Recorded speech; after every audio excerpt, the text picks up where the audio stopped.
तर आजच्या दिवसाची सुरुवात झाली आहे छान अशा पारिजातकाच्या फुलापासून. इथे अंगण भरून ना पूर्णपणे हा सडा पडलेला आहे ह्या फुलांचा. आणि हे बघू शकता, हे फुलं पूर्ण म्हणजे एकोएक गळत आहेत. हे झाडाला उगवल्यानंतर राहतच नाही, ते गळूनच पडतात आणि गळल्यानंतर खूप सुंदर दिसतात एकदम सडा.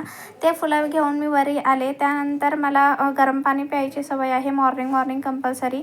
ते आधी गरम करायला ठेवलं आणि तोपर्यंत पाणी पण लावायचं होतं. आणि आदिती तर आज उठायला तयारच नव्हती, कारण ती अक्षरशः रात्री 11 वाजता झोपली आहे. झोपायला तयारच नव्हती. मॉर्निंग पण दुपारी पण आल्यानंतर झोपत नाही आहे आणि मॉर्निंग तिचं रेग्युलर टाईम असतं 7पर्यंत ती उठते, पण आज ती उठत नव्हती. त्याआधी झोपू दे म्हटलं, उठून तर काय करणार, म्हणून मी पाणी वगैरे गरम करून आधी मी शांत असं पाणी पिऊन घेतले आणि एक साईडला गरम करायला पाणी हीटर लावून घेतला.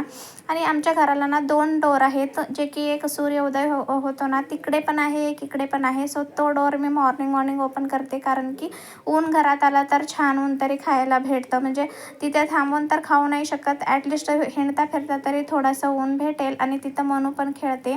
मी आज पालक वरण बनवली होती आणि वरण वगैरे सगळं स्वयंपाक बनवलं होतं, झालेलं होतं. म्हटलं की आता खूप लेट होतं आहे, ती उठतच नाही आहे, म्हणून मीच जाऊन तिला उठवलं थोडंसं समजावून. आणि पण ती काही उठायला तयारच नव्हती.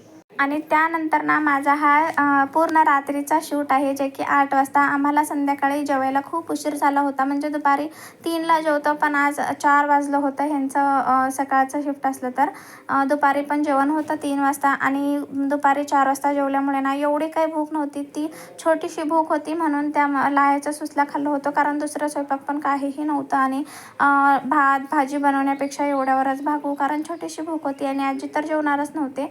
म्हणून असं काही आजचा दिवस होता. चलो भेटूया नेक्स्ट ब्लॉगमध्ये. चलो बाय.